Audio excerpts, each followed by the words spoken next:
अस्सलाम वालेकुम दोस्तों, कैसे हो। मुझे उम्मीद है कि आप सभी से हो गए। न्यू अपडेट के साथ मैं आपके सामने फिर हाजिर हो चुके हैं। अगर आप कुवैत में रहते हैं, कुवैत की खबरों से हमेशा के लिए अपडेट रहना चाहते हैं तो ये वीडियो आप शुरू से लेकर आखिर तक देखते रहिए।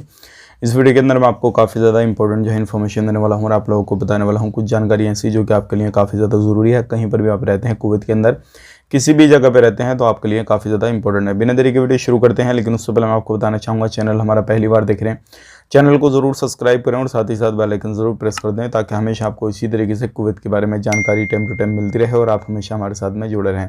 सबसे पहले बड़ी खबर की तरफ बढ़ते हैं, जो क्या काफ़ी बड़ी खबर आ रही है। अभी जैसे कि आपने सोशल मीडिया पे देखा होगा, बहुत सारे अलग अलग जो चैनल हैं वो एक खबर जो है वो चला रहे हैं कि कुवैत में कर्फ्यू लगने वाला है, ये डेट से वो डेट से, सारी चीज़ें इस तरीके की चल रही हैं।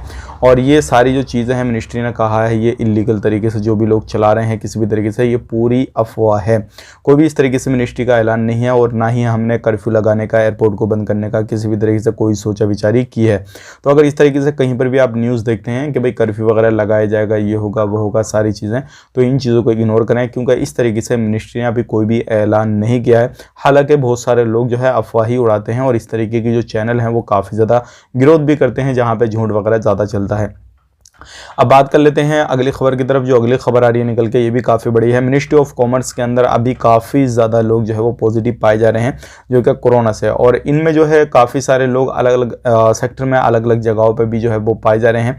और यहाँ पे क्वारंटाइन का मसला भी है। जिन लोगों को पॉजिटिव पाया जा रहा है उनके PCR वगैरह जो भी है, यानी कि जो टेस्ट वगैरह हैं वो किए जा रहे हैं। उसके बाद में 14 दिन के बाद में अलग तरीके से और भी टेस्ट वगैरह किए जा रहे हैं। तो अगर आप कहीं पर भी किसी भी फील्ड में काम करते हैं तो थोड़ा ध्यान रखें, सावधानी बरतें। और इन चीज़ों से जो भी चीज़ें बताई गई हैं मिनिस्ट्री ऑफ हेल्थ की तरफ से, जिन चीज़ों को आपको फॉलो करना है, जिन चीज़ों को बचना है, जिन चीज़ों से, उन चीज़ों से बचें ताकि आपको कोई भी परेशानी ना हो। बात कर लेते हैं यहाँ पे अगली खबर की तरफ। जो अगली खबर आ रही है निकल के, ये भी काफ़ी बड़ी है। बहुत सारे लोग हमसे बोल रहे हैं कि अभी हमें वीज़ा, हमारा 10 दिन हो गया, 15 दिन हो गया, 20 दिन हो गया, क्या वीज़ा आएगा या नहीं आएगा कुवैत से। अभी वीज़ा कुवैत निकाल रहा है या नहीं निकाल रहा है, इसके बारे में कुछ जानकारी दे दीजिए। तो मैं आपको बताना चाहूँगा, बिल्कुल अगर आपने अप्लाई किया है और आपका वीज़ा आने वाला है, सिलेक्शन सारी चीज़ें हो गई हैं, तो आपका वीज़ा आ जाएगा, कोई इशू नहीं है।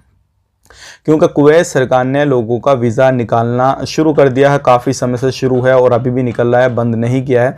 लेकिन कुछ कंपनियां हैं, कंपनियों का भी निकल रहा है, खादम का भी निकल रहा है, और जो घर में काम वगैरह करते हैं सब लोगों का निकल रहा है, जिनको कफिल स्पॉन्सर करते हैं वो भी निकल रहा है।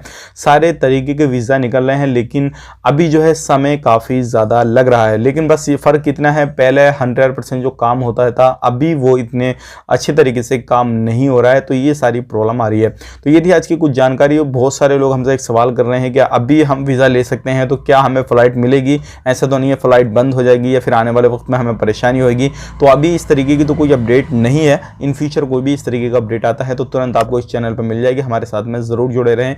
आप कुवैत में काम करते हैं तब भी आप जुड़े रहें, अगर आप इंडिया से जाना चाहते हैं तब भी जुड़े रहें, अदर कंट्री से कहीं से भी देख रहे हैं तब भी आप हमारे साथ में जुड़े रहें। आप अपना ख्याल रखें, फैमिली लोग ख्याल रखें। Take care, bye bye.